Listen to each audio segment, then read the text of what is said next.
depois do chefe da turma, eu dizia na mensagem que o chefe da turma vai se encarregar em controlar as presenças e, no fim, vamos controlar as presenças em conjunto. Agora, não sei se conseguem visualizar a apresentação.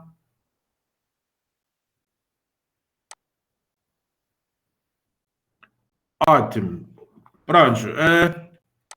Se é que estão a visualizar a apresentação, eu trago aqui, de uma forma resumida, os contextos que nós já abordamos, que esses contextos levavam-nos para o início do estudo do hidrograma típico.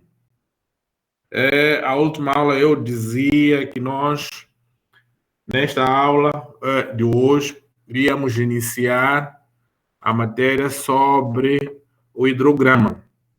Mas quando eu fiz a revisão, vi que não tratamos em específico a matéria sobre a evapotranspiração, que é um dos elementos do ciclo hidrológico. Não vimos as suas vantagens da evapotranspiração no ciclo hidrológico. Então, vamos completar os elementos do ciclo hidrológico, terminando a matéria sobre a evaporação e a evapotranspiração. De uma forma genérica, a importância da evapotranspiração no ciclo hidrológico, como podem estar a imaginar e a saber, já tratamos várias vezes esta matéria, neste caso, é o elemento que alimenta a água, neste caso, em todos os sentidos. A água que chega até a superfície terrestre através da precipitação, para que isso aconteça, tem que haver a evapotranspiração. O que quer dizer que a recarga, neste caso, para que haja precipitação, tem que haver evapotranspiração.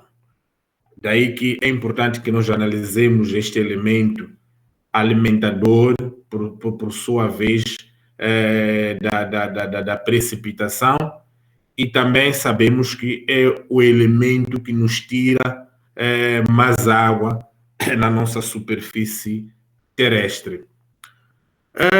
Este seria, digamos, seria o percurso da evapotranspiração, que é o conjunto, neste caso, de processos físicos e fisiológicos que provocam a transformação da água precipitada na superfície da Terra em vapor. Isto nós todos sabemos. É importante que haja este processo. Este processo deve existir para que haja recarga na atmosfera.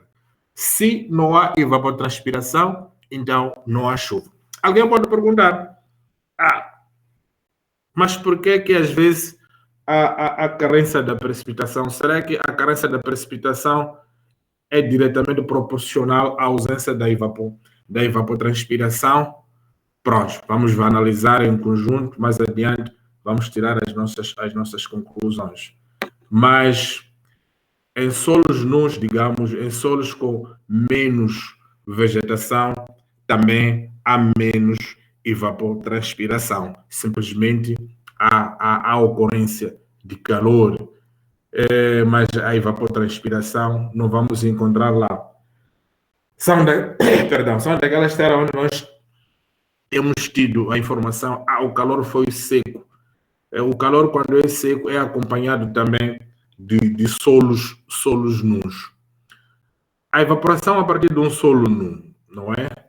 A evaporação que se verifica a partir do solo nu depende de um certo número de fatores, entre os quais os mais importantes são o estado da umidade do solo, o tipo do solo, a localização da toalha freática. Toalha freática é o que estamos a falar do lençol freático. dependendo dos solos, aonde este lençol freático está mais para a superfície do que para o subsolo. Então, esta toalha, quando estiver mais para a superfície, com a intensificação do calor, acaba influenciando no fenômeno evaporação.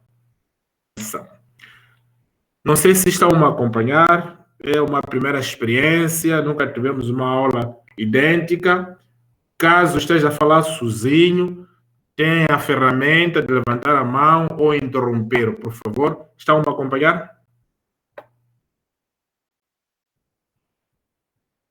Estão todos a me acompanhar ou estou aqui na minha sala a falar sozinho? Ótimo, ótimo. Estão todos a acompanhar. Então, estou aqui a falar de um solo versus evaporação. Se o solo se encontra saturado, a evaporação que lhe corresponde é próxima da evaporação a partir de uma superfície líquida. Sugeriu-se multiplicar esta última por 0,9 para se obter a evaporação a partir do solo. Quer dizer, à medida que o solo vai perdendo a umidade, a água remanescente vai sendo retida com intensidade, crescendo por forças de capilaridade e adoecendo o solo, não é? Também é preciso notar que a evaporação torna-se geralmente desprezível depois de se terem evaporado os primeiros 10 a 15 milímetros. Quer dizer, nós vamos numa situação em que um certo solo já perdeu uma evaporação na ordem de 10 a 15, então o remanescente fica desprezível, não é? Isto em relação à evapotranspiração. Mas a transpiração, para o nosso caso, é a água perdida pelas plantas através dos poros das folhas por evaporação para a atmosfera. Esta água é substituída pela que a planta vai buscar ao solo através das raízes. Lembrar que estamos a tratar a evaporação em separado, mas a evaporação é um elemento do ciclo hidrológico. Neste ciclo em separado da evaporação, estamos a notar que precipitou, as plantas retêm uma parte desta precipitação, as horas vão deslizando pelos poros ou pela cauda de árvores e uma parte chega no solo. E, por sua vez, as raízes vão se alimentando da água que volta a subir e volta a transpirar esta água e, ao mesmo tempo, essa transpiração vai fazer com que a atmosfera seja alimentada. Este é o ciclo encerrado da evapotranspiração. Evidentemente que numa região em que o solo está revestido de vegetação, é praticamente impossível analisar em separado a transpiração das plantas e a evaporação a partir do solo. Sim, sim?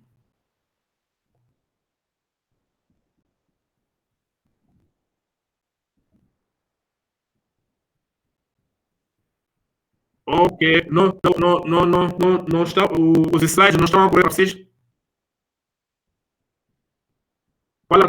Qual, qual está usando o celular? Está no computador? Ficou preso no primeiro slide. Os outros? Ok. Há colegas que chegaram tarde, deixa lá fazer um share aqui. Um share aqui. Ok. Aceitar esses. Ok. Ver todos. Aceitar todos.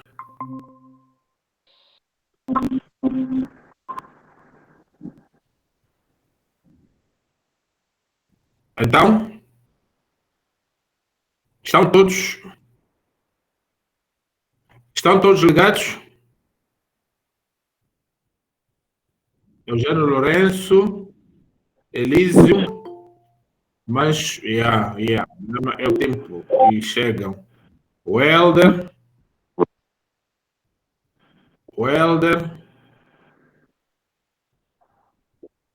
ok. Sidik, o André,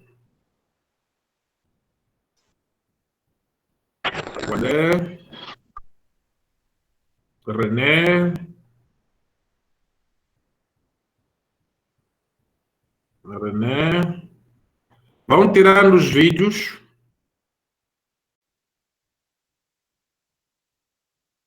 Vão tirando os vídeos. A velocidade de chegada também à internet pode não estar a ajudar muito. Agora? Sim, agora tá bom. Estão aqui página? Segunda. Não, é a quarta página. Quarta página. Agora está na primeira. Não, é segunda. Você está vendo? Evaporação e evapotranspiração. Todos estão vendo essa página? Sim. Agora? A A segunda. importância é ter um ciclo hidrológico. Ok. Agora? Quarta. Agora? Quinta. Quinta. Pronto. Para os que estudaram agora, eu dizia que na última aula nós tínhamos combinado que íamos iniciar o estudo do hidrograma. Mas quando eu fui ver a minha matéria, notei que não tínhamos tratado em separado a evaporação e a evapotranspiração. Daí trago um trecho aqui da matéria para tratarmos da evapotranspiração no ciclo hidrológico, a sua importância. Alguém pode perguntar qual é a importância do ciclo hidrológico? Da mesma maneira que nós tratamos a precipitação, precisamos também de tratar a evapotranspiração. São dois elementos, digamos, se nós olharmos para a precipitação e olharmos para a evapotranspiração, vamos encontrar que a precipitação é o elemento que carrega a água na superfície. Mas, em contrapartida, a evapotranspiração retira a água da superfície. Mas não podemos olhar a evapotranspiração como um elemento negativo, porque este fenômeno, se não ocorre, então não há precipitação. Daí que estamos a trazer este elemento para tratarmos em detalhes, para que nós ficamos a saber todos os elementos que concorrem dentro do ciclo hidrológico. Já tínhamos mostrado, não sei, esta página, que são os caminhos, digamos, que a evapotranspiração vai seguir.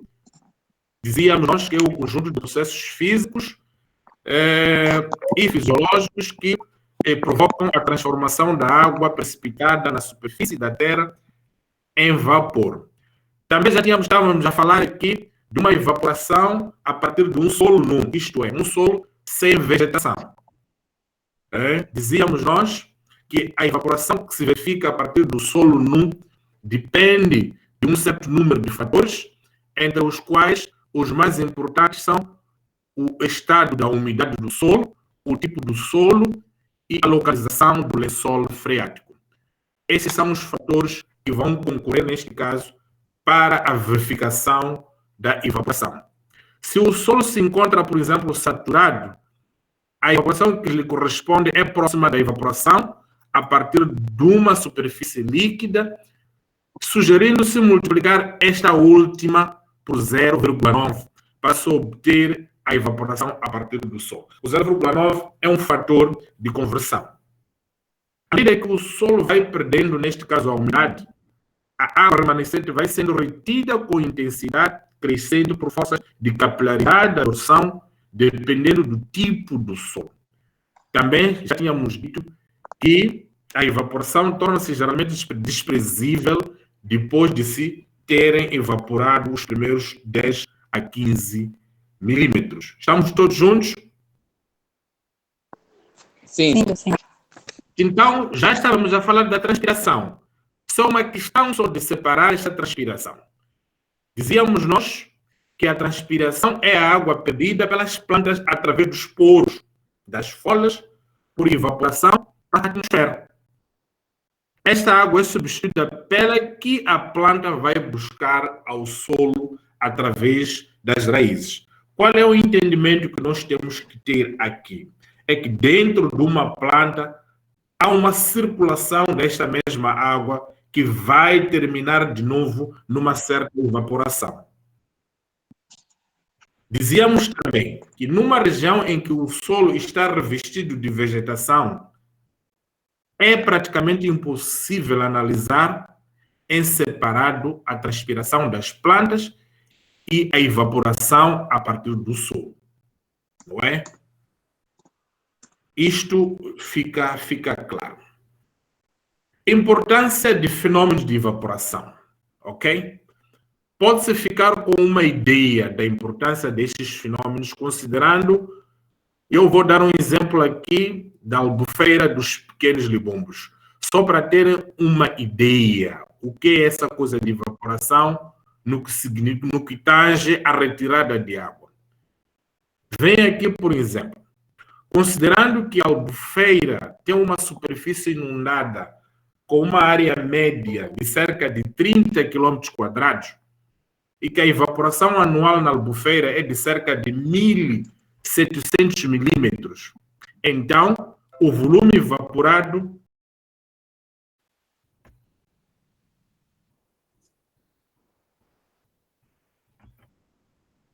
Estamos juntos? Estamos juntos? Estão a ver? Sim. Oh, Já estava, né? Germano vai entrar agora. Ai. Nós já estamos para terminar, Germano. Já temos meia hora aqui, pá. Tudo bem. Determinação de evaporação em superfícies líquidas. Estamos juntos? Sim. Há uma forma aqui para calcular esta evapotranspiração. Para a determinação da evapotranspiração em superfícies líquidas, existem vários métodos, dos quais os mais importantes são esses que estou aqui a perfilar, mas desses que eu estou a perfilar, destaco aqui o método de balanço hídrico e o método direto. São os mais usados que nós podemos encontrar. O método do balanço hídrico é aquele método, digamos, aquele balanço que nós conhecemos, aonde leva o elemento evaporação. Está aqui uma fórmula que eu apresento, onde vem o E é o volume evaporado, depois o precipitado, depois o volume que sai o volume efluente, depois o volume armazenado e depois o volume que escoa na parte subterrânea, que está junto com o volume infiltrado. Então, tendo esses elementos aqui, claramente que o estudante pode calcular a evapotranspiração ou a evaporação, considerando aqueles elementos todos que apresentamos acima. Está-se a dizer aqui no slide seguinte que desde que todos os termos do segundo membro da igualdade se possam medir com precisão, o método fornece bons resultados. Quer dizer, os outros elementos você tem que medir com uma boa precisão. Se é que os outros elementos não foram devidamente medidos, então a sua evaporação também, evidentemente, não vai ser correto. Destaca-se aqui, normalmente, a infiltração e o escoamento subterrâneo, que são elementos que dificilmente você obtém resultados, digamos, fiáveis. O método do balanço hídrico não deve ser utilizado, pois o erro relativo com a evaporação é estimada, é grande neste caso. Quando é assim, quando tu não tens o dado devidamente calculado daquilo que infiltra, o dado devidamente calculado daquilo que possa acontecer por parte subterrânea. Surgem também, por vezes, problemas de ordem prática nas albuferas em particular. Eu dou um exemplo aqui da albufeira de Caora Bassa, Macengiro, Curumano. A questão do Golfo das Albufeiras chega à fronteira pelo que uma estação de medição do volume afluente teria de ser instalado do lado, digamos, da fronteira. Como sabem, a maior parte desses rios que eu coloco aqui são rios internacionais. Assim, Nessas albufeiras, a evaporação é estimada por outros métodos. Quer dizer, quando é assim, o método do balanço hídrico para estimar a evaporação já não convém. É preciso recorrer a outros métodos, digamos. Temos aquilo que chamamos de medição direta da evaporação, neste caso, para além dos métodos analíticos referidos nos pontos anteriores, a evaporação pode ser medida também pelos instrumentos. Hein? Quais são esses instrumentos? Nós temos aqui dois instrumentos. Apresentamos aqui o evaporímetro. O evaporímetro são dois instrumentos que praticamente só tem a diferença na sua saída. O primeiro, que é o Black Bacon, a diferença desses dois, um leva o papel, o pitch, aí embaixo leva-se o papel, digamos, com uns furozitos, que a olho não é possível ver. O outro vai levar uma camada, digamos, uma placa aí assim, porosa, que também vai permitir que esta água evapore. Dos dois instrumentos que nós apresentamos aqui, que oportunamente nós vamos mostrar os instrumentos, o mais usado é o segundo, que é o pitch. Nós podemos encontrar na maior parte das estações meteorológicas ao longo desse belo Moçambique. Mas, para além do pitch, temos também o outro instrumento que se chama tina evaporimétrica. Também permite medir diretamente a evaporação numa superfície líquida, simulando, embora que com algumas limitações. Ok? A tina é um reservatório aberto, cheia de água, exposto às condições atmosféricas. Eu destaco aqui, digamos, cinco tipos de tina, mas a tina mais usada que nós podemos encontrar ao longo desse belo Moçambique é esta que eu apresento aqui, que é, digamos, a tina de classe A, de US, UEDA, Bureau dos Estados Unidos, neste caso, não é? Esta que é a tina que nós podemos encontrar, que está sendo usada em Moçambique, tem uma medição direta da evapotranspiração, aliás, da evaporação. Tens um medidor que se chama parafuso. Tu vais medir o nível, neste caso, a altura, vamos lá falar para entender melhor. Nós vamos medir a variação da água contida nesta tina. Com a leitura feita no dia anterior e a leitura feita no dia de hoje, nós ficamos a saber quanto é que evaporou. Evidentemente que este número deve ser afetado por um certo coeficiente que cada instrumento oferece. Vulgarmente, em Moçambique, nós afetamos com um coeficiente de 0,7, que mais adiante vamos ver. A evaporação medida na tina pode, no entanto, diferir significativamente da evaporação numa superfície líquida, de um lago ou de uma albufeira, sujeita às mesmas condições. Não é? Estamos a dizer que a evaporação que nós vamos medir numa tina evaporimétrica pode ser diferente daquela evaporação que você pode medir numa lagoa natural ou numa lagoa artificial, que é a albufeira. Neste caso, há um conjunto de fatores que explicam essa diferença, não é?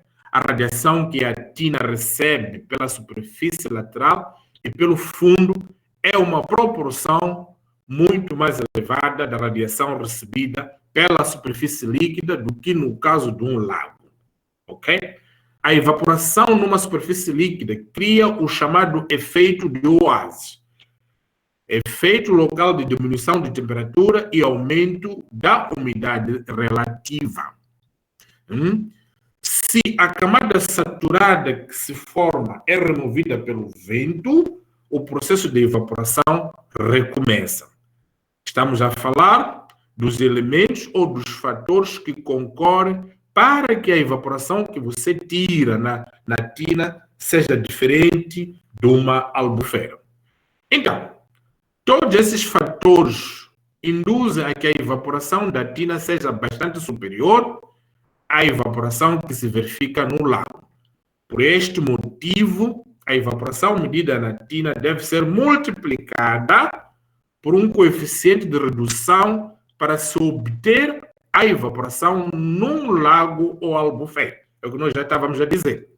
Este coeficiente é chamado de coeficiente de tina e é inferior à unidade. Pode-se aferir o valor do coeficiente da tina, que varia conforme o local e a época do ano. Estamos a trazer aqui alguns coeficientes retirados no livro deste senhor Lancaster, que é um português, que diz que de outubro a novembro você deve afetar os resultados retirados da sua tina por 0,7. De dezembro a março, 0,6. Abril, 0,7. Junho a setembro, 0,8. Ok? Para tornar próximo da sua albufeira esta sua evaporação que está tendo. Falei com vocês? Sim, docente. Ok. Assim, nós tratamos a importância, nós tratamos o elemento evaporação.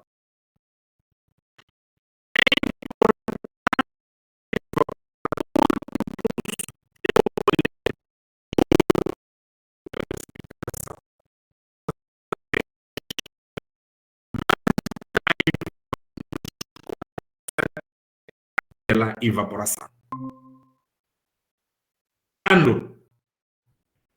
Estamos juntos? Sim, engenheiro, sim. Exercitando. Digo eu aqui, considerando as áreas inundadas em que abaixo e as alturas de evaporação em milímetros, calcule o volume de tendo bem esta definição. Estamos a trazer todos os elementos que ocorrem no ciclo hidrológico e estamos a estender na superfície, em termos de escoamento. Um hidrograma típico produzido por uma chuva intensa apresenta uma curva com um pico único. Um hidrograma pode apresentar picos múltiplos se houver variações na intensidade da chuva, uma sequência de chuvas intensas ou uma recessão anormal do escoamento subterrâneo. O que nós estamos a dizer é que num mês você pode ter 3, 4, 5 picos nesta sua variação do escoamento, dependendo da ocorrência e da intensidade da sua precipitação. Aí está o hidrograma típico. Na secção de curva de água, neste caso, onde se está registrando a vazão, verifica-se que após o início da precipitação, decorrido certo intervalo de tempo, instante zero, o nível da água começa a elevar-se. A vazão cresce desde o instante correspondente ao A até ao instante correspondente ao C, quando atinge o seu valor máximo. O que isso significa, em outras palavras? Não é choveu, ocorreu o pico. Você tem um certo tempo em que chove e não se observa nenhum pico. Por quê? Porque é o momento em que a chuva vai caindo, a chuva vai saturando o seu solo, a chuva vai alimentando o seu aquífero. Só depois da saturação dos seus solos, você começa a verificar a subida do nível no seu rio, a subida do nível ao longo do seu rio. E esta subida que é ilustrada nesta figura de A a C tem um certo tempo. Tem um certo tempo. E depois, chegada ao C, começa a decrescer, isto é, o seu rio começa a baixar. Suponhamos que quando o seu rio chega no ponto B, volta a acontecer uma chuva intensa. O teu gráfico vai tender de novo, o seu hidrograma tende de novo a subir. Assim, sucessivamente, você vai interpretando a variação do nível, a variação do caudal ao longo do seu rio. Mas então, quais são os fatores que influenciam a forma do hidrograma? Os fatores que influenciam a forma do hidrograma são os que se seguem aqui. Por exemplo. Ok? Diz que o relevo, vamos lá, a densidade de drenagem, a declividade do rio da bacia, a capacidade de armazenamento e a forma da sua bacia. Diz também que bacias íngremes e com boa drenagem têm hidrogramas íngremes com pouco escoamento de base. Com pouco escoamento de base. Mas também bacias com grandes áreas de extravasamento tendem a regularizar o escoamento e reduzir o pico. Estamos a falar, no segundo caso, daquelas bacias com uma planície de inundação. Estamos a falar, no primeiro caso, de uma bacia, por exemplo, que nem, vamos lá, pequeno, um Beluz, que nós sabemos que é uma bacia com um fundo rochoso, que tudo o que cai, em pouco tempo, escoa. E se em pouco tempo escoa, em pouco tempo vai fazer o pico no seu hidrograma. Mas se nós formos pegar uma bacia com uma planície de inundação, a água vai se espalhando. Dificilmente vai fazer esse pico que nós encontramos aonde as infiltrações são menores. Bacias mais circulares antecipam e têm picos de vazões maiores do que bacias alongadas.